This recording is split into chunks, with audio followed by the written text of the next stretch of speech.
Brought to you by Tales from the 20s and Mamaroneck Public Radio.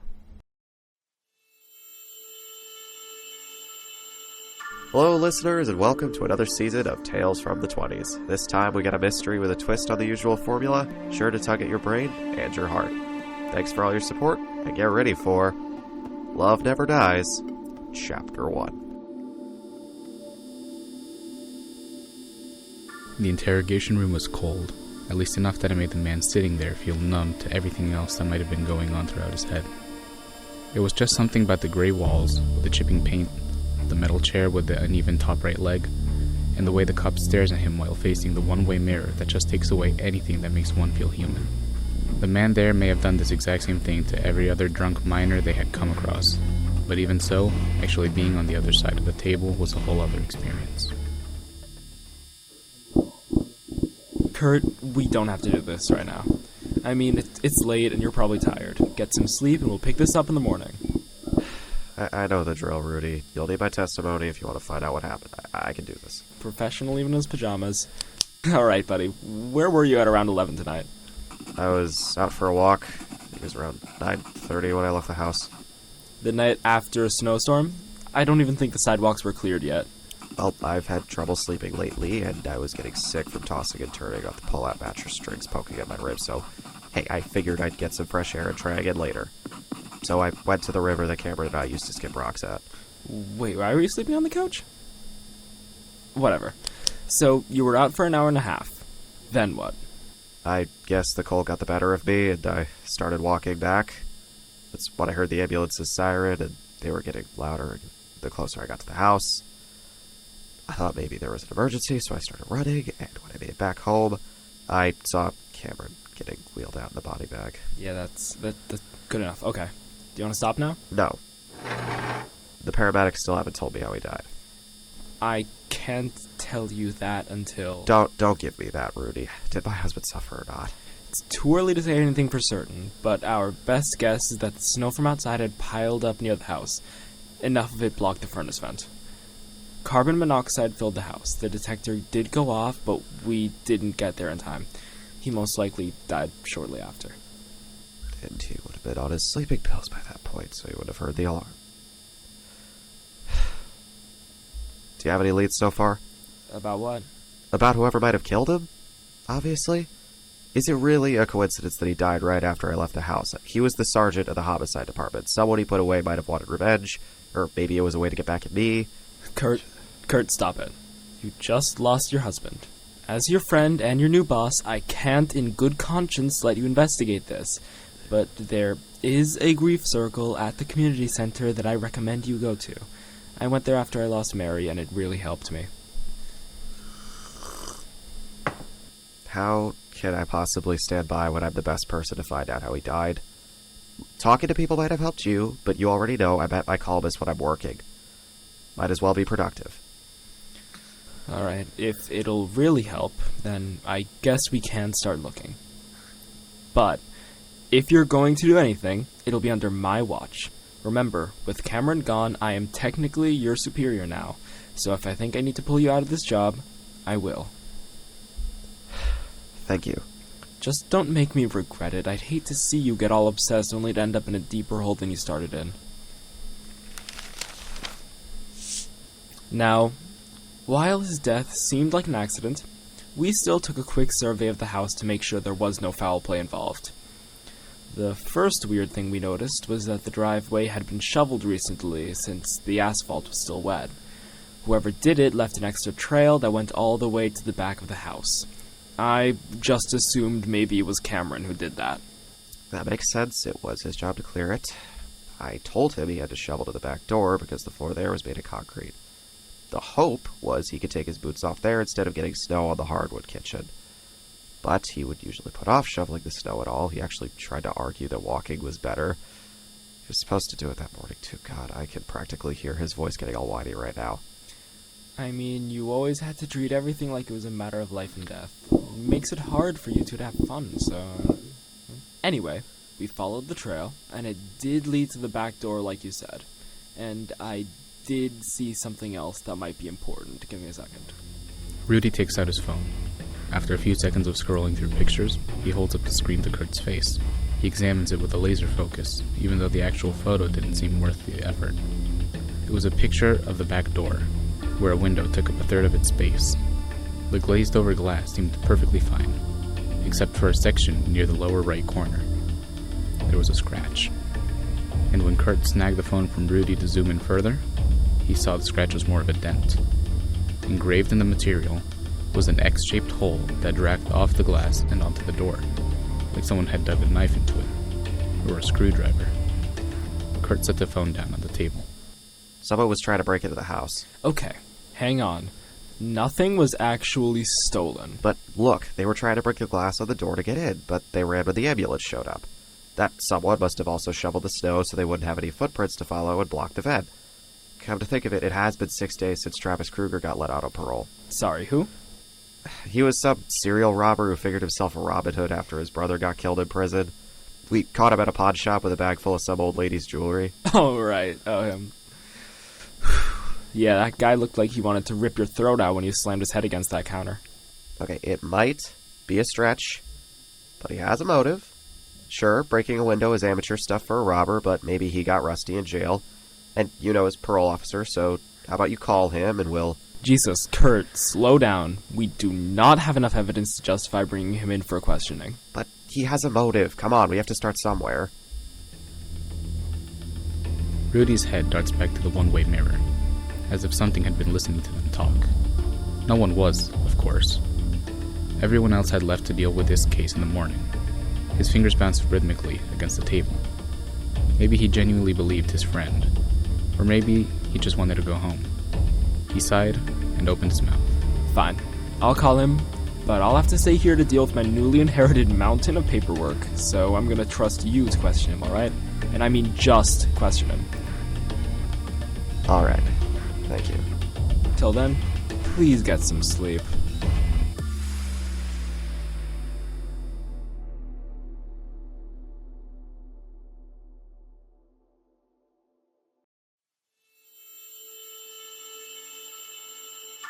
Love Never Dies, Chapter 2. Kurt leaned back in his seat, staring at the apartment through the car's dirty windshield. He was pretty sure that Travis had already arrived and was waiting in his apartment, probably smiling ear to ear at getting freedom he didn't deserve. His parole officer had said otherwise and was actually quite confused when Ruby called him. But Kurt didn't buy the idea for a second. He had met more than enough suspects to know a repeat offender when he saw one. It was for this reason that he took out the pistol from his glove box and slipped it into the waistline of his jeans. As much as he wanted to walk in there with the full force of the police department, Rudy wanted this done quietly. So he took a deep breath and stepped out of the car and into the freezing winter air.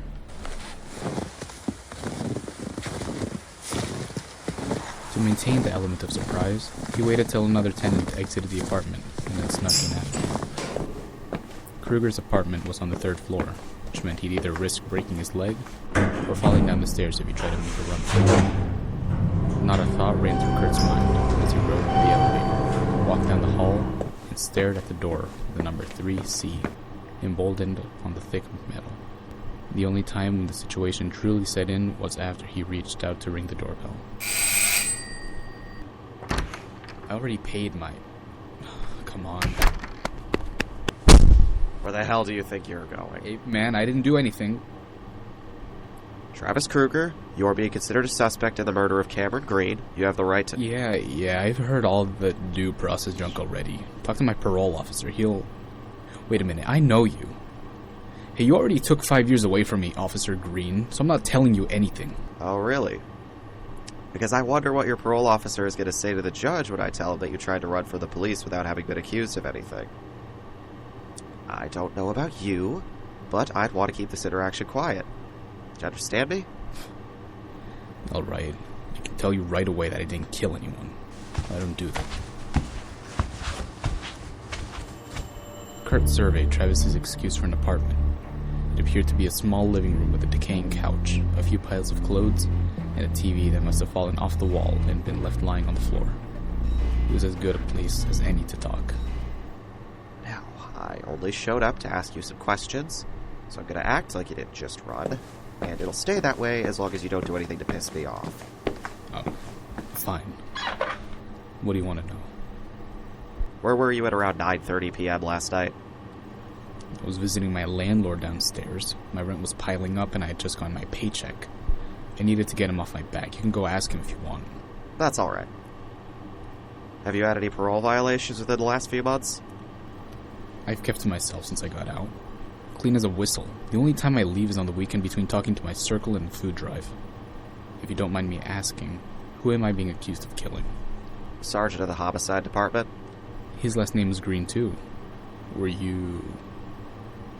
Oh, I'm sorry to hear that. Just keep talking. Hang on. Do you actually have any evidence that I was involved?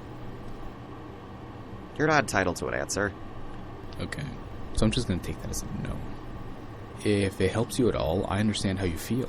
I mean, I've never been married, but when my brother died, I was just so pissed off at everybody. The jury that had turned their back on him, the police who cuffed and beat him like an animal, the judge who gave him the needle, and the private owners who got rich off of him.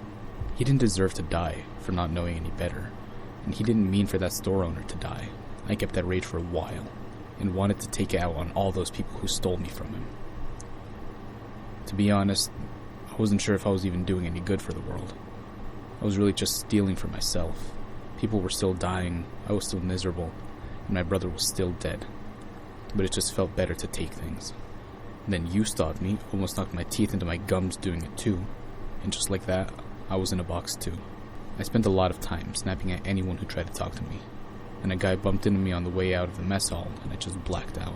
I didn't even realize I was put in confinement until a guard told me I had put him in the infirmary. I had much more time to sit with my thoughts, reevaluate what made me tick, and how stupid it seemed now. After lying and counting the bricks on the wall, I realized that I let my grief destroy everything else I had. I couldn't change the past, but the least I could do was react to it differently. So once I was put back in the Gen Pop, I minded my own business, led some of our talking circles, got community service, and eventually parole. I'm not going to say that the whole helped. When I wasn't improving myself, I was on the verge of gouging my eyes out. But I definitely think some time to process helped me. It's harder to ignore your demons when there's literally nothing else to do. Still, I've got this wound pressing against my ribs every now and then. But the pangs of pain don't knock me down nearly as often. You're not weak to hurt, man. I'm not sad. I'm angry. Hey, I'm not a therapist. But I'm just trying to say that it's okay to talk. Maybe you should try talking before kicking people's doors down. You want to talk? I might as well ask. I believe that whoever killed my husband tried to break into the house beforehand. There is an imprint left on the glass that must have come from a screwdriver. What kind of idiot tries to break into the house with a screwdriver? Why do you say that?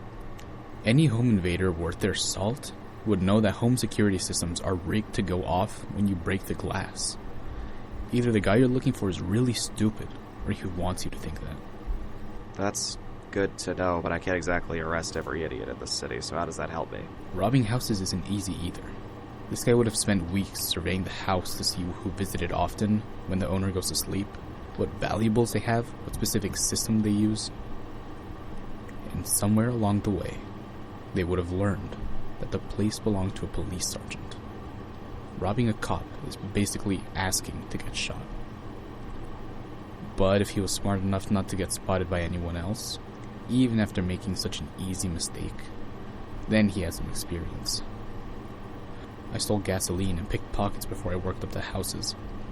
This person would have to start out small, probably thinking the job was a one-time thing, and either because they needed the cash, or they were getting hooked in the adrenaline, and they'd keep going. Eventually, there are those who would get tired of the strips of bacon and go for the whole hog. I'm guessing whoever did that is one of those guys. That's not a half-bad idea. I'll definitely look into that. Sorry for bothering you. I mean, screw you still, but I get it. If that's how you're gonna treat me, then you better watch yourself when you find the real guy. Maybe you ought to look at, and almost intentionally, Kurt left the apartment and shut Kruger's advice behind 5 inches of steel.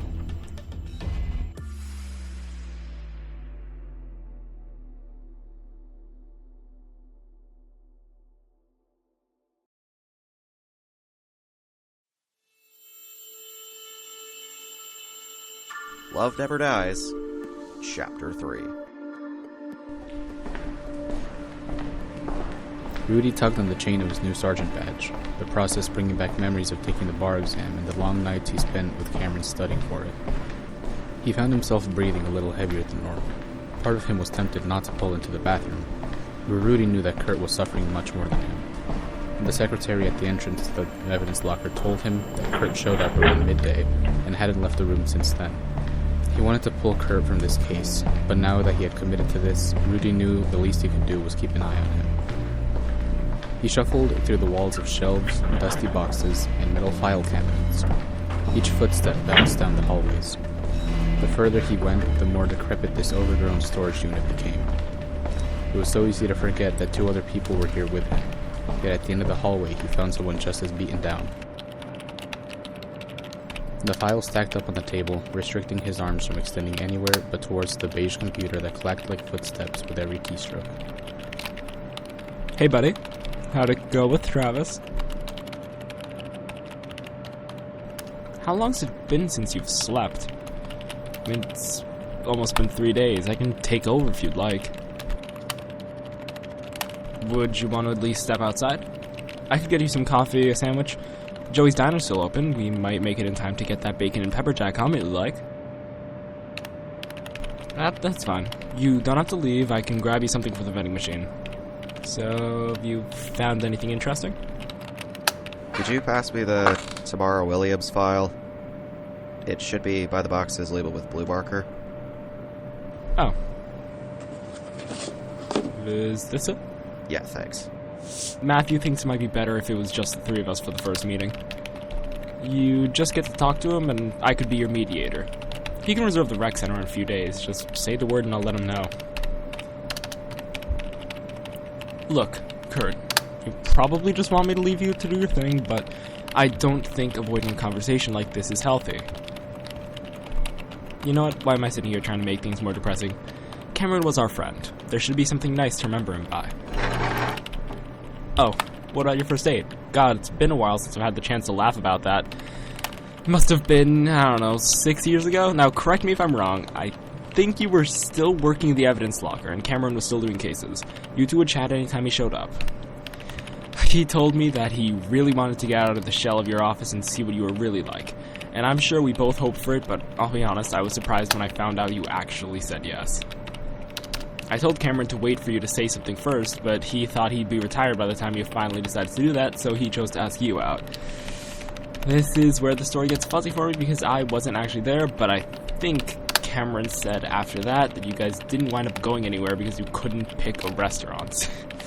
So you two just kept driving around town in the pouring rain until you ran out of gas and had to settle for diner across the street. Cameron said that when you were eating, he gave the first real smile of the night, and I almost thought he was lying just to save face. But he admitted that he liked watching you eat. After that, he dropped you off at your home then, and I'll never understand this part for the rest of my life. You thought it would be a good idea to trek through the rain, pick up a 6-pack of beer, and come to my house to sulk. I mean, when I opened the door, your jacket must have soaked up and poured a whole cloud's worth of water onto my carpet. You were lucky that my mom was out of town, or she would have made you squeeze out every little drop of it. Then we just hung out on the front porch, and you vented to me about how stupid you felt having ruined that date. I told you about how the details of the date didn't matter so long as you both had fun, and you just outright denied the possibility that things going wrong could equal fun. It's a miracle that Cameron had enough faith in you to set up a second date. He actually told you about it in advance so you could prepare. God knows you needed it. That one actually ended with you both having normal, boring stories to tell me, and they just kept getting better. I don't know what it is about you two, but it was like when an unstoppable force meets an unmovable object, and it just made sense. I envy that. Lord knows my mom wanted to have another woman in the house beside her. It's a good thing you got to experience being with someone else.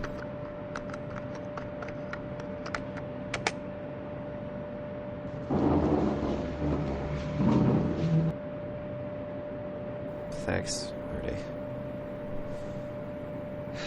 I'm really lucky to have a friend like you. Anytime, man. And for the record, I would have brought an umbrella, but I had to give mine to Cameron because he didn't bring one. So you could blame him for your rug getting soaked. Sure. Now, what have you got so far? Well, I've been trying to find jewelry store robberies where someone used a screwdriver. I've gone through these files and then found any tapes linked to them that might give me some clue about the persons of interest in them. The witness for the Williams one said that she was robbed by a guy that used an 8-ounce hammer, but it had no mention of a screwdriver. I've combed through dozens of robberies like it, and none of them have tried that. For what the guys at larceny have told me, using a screwdriver to break a window requires a lot of force, and is typically used to break glass quietly. And that's really a waste of effort if you're literally breaking into a store and destroying something in front of a camera. Maybe the suspect's interest is in jewelry, but in cars. A car thief trying to rob a house? Doesn't that seem like a stretch? Yeah, but screwdrivers are a common tool that car thieves use. They're quiet, and they double as a way to break the ignition switch to hotwire the car. Car thieves tend to need to be sneaky, because when someone realizes their car is missing, they can easily track the plate number or GPS before the thief can mess with it. We could be dealing with someone cocky enough to try challenging himself by robbing a house. That could explain why the guy made such a rookie move. You know what, you might be right. Okay, this is gonna take a while to put back, but we are gonna fill this place with every case of Grand Theft Auto from sedans to bicycles. Okay, first let's get you something to eat.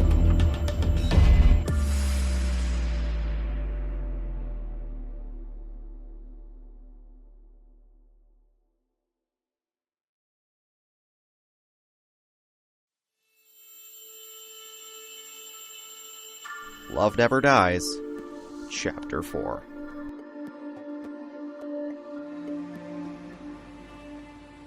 Rudy tapped the wheel of the police cruiser while Kurt continued looking over the one file they had taken from the records room after hours of digging. The car was parked on the side of a one-way street with a series of one-floor houses degrading in the background. The one that stood out solely by the duo's pre-placed attention was a light yellow box with party music leaking through the cracks in the door. We've been here for a half hour. You sure that this is the guy? You've worked with me long enough to know I wouldn't have dragged you up here if it wasn't.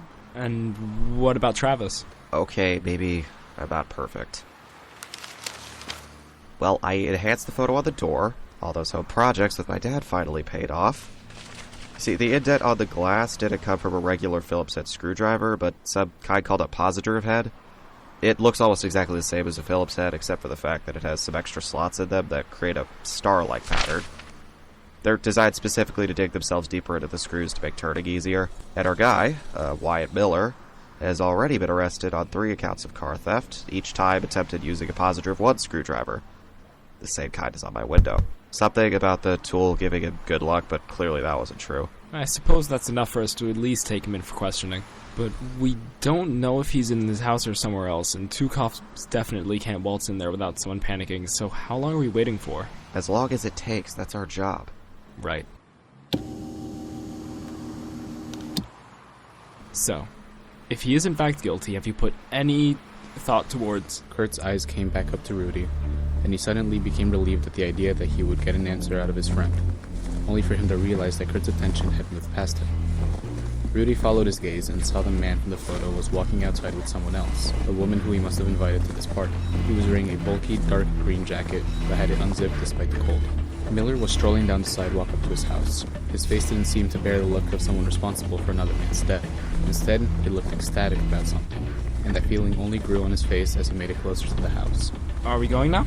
Not yet. If we get out now, he might try to run, and I'd rather not risk slipping on the ice. Wait till he goes inside. As much as I'd love to see that, yeah, you're not exactly the graceful type. Screw you. The two continued to watch, Kurt much more intensely than Rudy. Once the pair were at the gate, Miller pushed the gate open and gave an overly eager bow as the woman walked in. Once they reached the door, he opened it to find that there was one other person in the room, someone with a hoodie and a heavy beard. After the woman walked in, Miller reached into his bulky jacket and removed a plastic bag of cocaine that he must have only now realized was showing off to anyone who glanced in his direction. In a panic, he put the bag away and shut the door. Well, that seems like the best signal we'll ever get. There's other people in there, and they're probably not in the best headspace, so let me do the talking. I wasn't in a talking mood anyway. Sir, have you? Come back with the warrant. Whoa, dude, what the hell? Mr. Miller, we need you to come with us. Hey, man, that stuff on the table isn't mine. I was holding it for a friend. Really? You must be a terrible friend. Alright, I hate to ruin your fun, but we need you and the fine gentleman on the couch to get up against the wall so we can take you in. And if you decide not to be so hasty in your defiance, then maybe we won't have to. Gun. Kurt, they ran into the kitchen. I can't pin down where they are. All I need is the ballpark and I'll get him. Hang on, I got an idea. Cover me. He shook off the last bits of powder from the mirror and saw the man in the blue hoodie hunched in the kitchen behind the oven. His gun is jammed and they're both on your right. Dallas, come on, we... Oh, God. Not so fast. Let's go, Miller. The two were back in the cold interrogation room, except now Kurt and Rudy were standing together with the one-way mirror behind them. And it was Miller who was fidgeting while having to look at himself. The past few days had gone by so fast it almost seemed like no time had passed at all. Rudy certainly felt himself coming out of that tunnel vision, but Kurt was still laser-focused on the suspect. Wyatt Miller, 27. You used to install heaters in homes and vehicles for a living, until you were laid off for drug use. Afterward, you started using similar tools to steal cars and sell them to junkyards. The man you were with today that tried to kill us was the one you sold the scrap metal to, and it looks like he had an equally lucrative business. It's believed that you two exchanged roughly 24 stolen vehicles, but there wasn't any evidence to back it up. But your reign of terror was brought to a grinding halt when you and a couple of your friends were all arrested for trying to steal a Toyota Camry from your former boss after he brought it to the mechanics for a broken gas line. This resulted in the car not starting and you being arrested while trying to fix the gas line, and your signature tool was what tied you to 2 other robberies in the area. You served in prison for 8 years, and after being released, you quickly returned to using, but you have no records of attempting to steal a car again. Though I believe it wasn't because you finally evaluated your life, more so you were pissed off at this loss and wanted to steal something bigger to make up for it. This is also why you targeted one belonging to a police officer as an extra act of vengeance. But, since there was snow in the driveway, you thought that you might leave behind evidence you were there, so you shoveled it, and while you were doing that, you realized there was a possibility of waking up the people inside. To deal with that, you put snow in front of the furnace vent, which would kill the people inside, allowing you to enter with a gas mask and no concern for waking them up. And the bonus would be that people would just assume the whole thing was an accident, so you blocked the vent and tried to use your signature tool to shatter the back window and get inside, except you didn't realize one vital thing. The house might have had a carbon monoxide detector installed. So, in the middle of your attempt to break the glass, you ran, leaving behind a dead body, and this scratch on the window. Now, Miller, you are facing some very serious charges. You were in possession of illegal substances, firing at 2 police officers, attempted burglary, and, if the way my partner has laid it out is correct, first-degree murder. But that's not how it went down. You can't throw me in jail for that. I have my freedom of speech or something, right? If there is something you need to tell us, then maybe you won't get a life sentence. Yes, I did try to rob that place, but I didn't really plan on doing it at first. I was done with doing time for cars after the mess it got me in. And some of my buddies wanted to cheer me up after my time in jail. So we spent the next 4 days going on a bender, and on our way to restock, we passed by this house, and I saw the guy in that photo shoveling his driveway even though it was way late, right? Someone else saw him, and they mentioned he was a police sergeant. And then we just went on our way. After that, the others were all spending time pitying me for trying to steal a car that wouldn't start, and that left me feeling low. I just couldn't stand my name being dragged through the mud like that. And then I thought, what if I stole something from a police sergeant? That'd restore my image, and then some, right? So I got my lucky screwdriver and went back there after the guy had gone back inside. There were no windows in the front for me to break, so I followed the guy's path of snow to the back of the house. I tried to break the window, and then I heard that alarm going off right as I tried to. I don't know what your friend thinks I did, but I did not kill anybody. I might be a thief, but I am not a murderer, right? I'm sorry that Dallas tried to attack you too. I really am, but... Goddamn, Chucky, do not lie to me. You wouldn't be dumb enough to shoot at us if that was all you were guilty of. I know you killed my husband. You took him away. Everything would have been fine between us if you hadn't killed him. Back the hell away from him, Kurt. I'm not asking as your friend. This is an order from your superior. Outside, now. I said, if I thought you went too far, I'd pull you out, and now I am. Scratch that. You assaulted a suspect without probable cause. I am suspending you for the next month without pay. Come on, Rudy, you know. No, you know what I think happened, Kurt. I think that after you left the house, Cameron felt bad about ignoring his chores and decided to do them to make you feel better, but it was late and he didn't stop to think about the furnace vent before leaving. I mean, if it really worked out the way you thought, how could this guy not be smart enough to use the snow to fill a house with gas, but not smart to check if there was a detector inside? In fact, why would he even bother killing Cameron if he was only there to steal something, especially since your husband was already knocked out cold? Look, you must really want someone to blame for this, but that's not how life works. Oh, I think he broke my... Shut up, you're not getting off that easy. We'll change your list of convictions to avoid the murder charge. In the meantime, we need something to disinfect the wound. I want you to take that time off, collect yourself, and go talk to Matthew because I would hate to see this become the new you.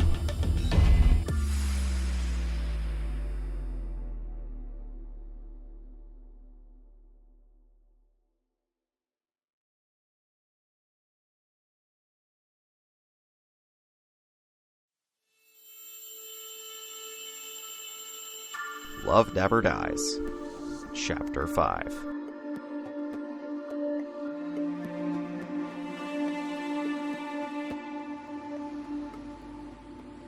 Kurt's pickup truck continued to idle in the rec center's parking lot for what must have been at least half an hour. The whole time, he stared at the fast food wrappers littering the floor. He hadn't done much with the past few days that Rudy had given him to grieve. Most of the time was spent driving around town, passing by the places that he and Cameron had spent together. From the parks to the diner to the bridge, he seemed to visit every place that made him feel better, just to avoid having to go back to his house. This was his last option. He had already pissed off his friend, and inconveniencing Rudy by not showing up to this appointment wouldn't help things. He'd already thought of which lines to feed Matthew that would get him out the fastest. Still, he has to just get it over with. Eventually he could no longer stall, and he was facing down the double doors to enter the building. He took a quick scan of the room. It seemed at least 2 sizes too big for a grief circle, even more so given there were chairs that looked like ants compared to the court. On the ones facing the door were Rudy and another man with long brown hair, matched with a prominent beard. Rudy was leaning forward in a seat, while the other man was straightening a set of papers on a clipboard. But both of them shot their heads up at the sound of the door opening. You're a little late, but it's okay. I'm Matthew. Usually there would be more people with us, however, as per your friend's request, it'll just be him and myself. How have you been feeling so far? Bad. Rudy, would you like to say anything?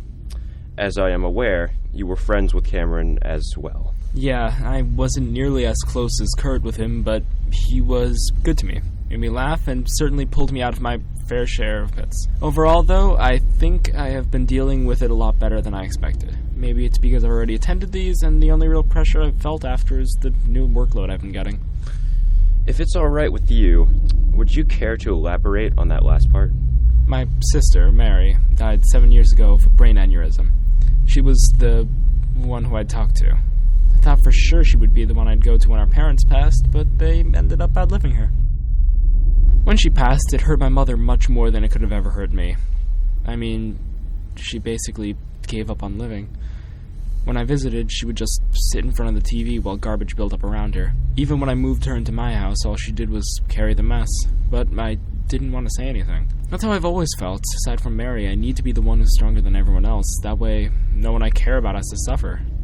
And it's exhausting, but getting to be here means I can distribute the weight for an hour or two before I have to go back out there.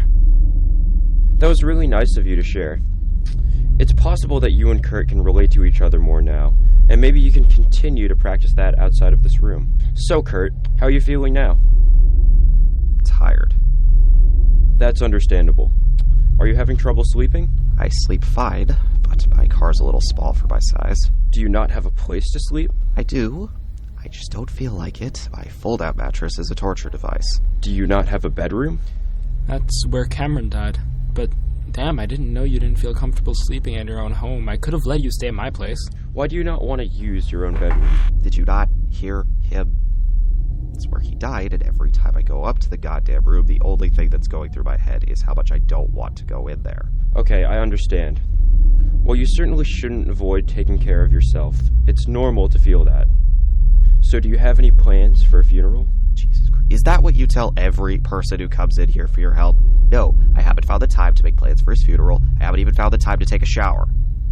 And I certainly am not making any more progress coming to this ridiculous therapy session just so I can have you read off a script on how to stop feeling sad. Come on, man, don't... What else do you have in that list that you were looking at? What the hell is the right set of words you're supposed to say that'll make me feel like I have any reason to get out of my car? I didn't bother coming all the way here for nothing, so why don't you just give me something worthwhile?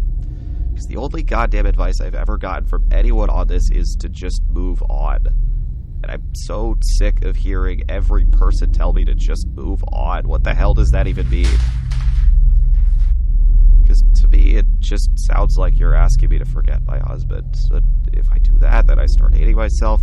If I remember him, I remember what I did, and I just end up right where I am. There's no moving on. There's never going to be a day where I don't think about him, and I'll never have a moment where I suddenly realize I'm free of this and I can walk off into whatever heaven it is you call closure. Actually, I have an idea. What if I went back to investigating? I didn't buy Miller's story. It was too damn convenient for him. And the only reason I had to stop was because of Rudy. He was hired by someone else. And he isn't just a junkie thief. Maybe he was a scapegoat for someone else looking to murder my husband. Or maybe it was nothing. Maybe there was no reason for it to happen. It'd be great if there was some kind of revenge to be had, but sometimes bad things just happen to people, and I already told you what I thought. I know it'd be great if we could just blame Miller for everything. That way none of us would be left with all these lingering questions about what we could have done differently. But that isn't the case, and trying to force that idea isn't going to help either of us deal with what happened. Thank you, Rudy. The best thing for us to do now is to talk about it, so that we can continue standing without being weighed down. Could you please tell us what happened the night he died? Anything that you might feel comfortable sharing. It's okay if you can't recall everything exactly. No, I remember it clearly. Last time I saw Cameron was maybe 4 hours before he died. Just got into an argument in the bathroom. He just asked me to shovel the driveway. I guess because he'd forgotten I told him to do that. I'm not even sure why, but I just really bit his head off for it. That was the last conversation I ever had with him. It was me yelling at him about the goddamn snow. He'd been having a lot of fights like that one. We talked about counseling, but I always kept things from going anywhere. And when we tried to shove down our issues, it just made the later fights worse. I was too stubborn to consider sharing our issues with everyone else, and I guess eventually Cameron got tired of waiting for me to grow up. He started talking about divorce, but we hadn't reached the point where it was something he was going to get serious about, and after the argument, he forced me to sleep on the couch. And I was so pissed off that I just wanted to go into the room and tell him off, but I decided to just head outside and blow off some steam. I went back to the bridge, and I thought about the lunches we'd eat by it, the inside jokes we made, and the day he got down on one knee for me there, and it felt like the place was reminding me of just how much I loved him. Eventually, I told myself that I was going to go back home and apologize. So I came back. And he was dead. Cameron probably would have followed through on that divorce, because of all the second chances he gave me that I passed up. But now I'll never know if things could have been better, and the fact that this is what I get for being a coward just... Thank you, Kurt, for letting us in. I feel like your friend made the right call. I think we all needed this for us to get here. You have people you can talk to, and if you'd like, you can come by again, and next time, you'll have others here to connect with. I don't think I'm ready to talk to other people. At least not right now. Maybe could I come back here again? It could just be the three of us. Do you want to go get something to eat? No. I think I'm okay. Well, I'll leave you this pamphlet in case you have any questions. Rudy pats Kurt's giant shoulder and then watches as the man turns back to the door and heads into the world that looks exactly the same, but feels fundamentally different. Kurt glances down at the rest of the pamphlet, opening the yellow cardstock to find a quote written in the center of it. Under the moonlight, he reads the line, "Whenever grief tries to steal the beauty of your memories, just remember, love never dies."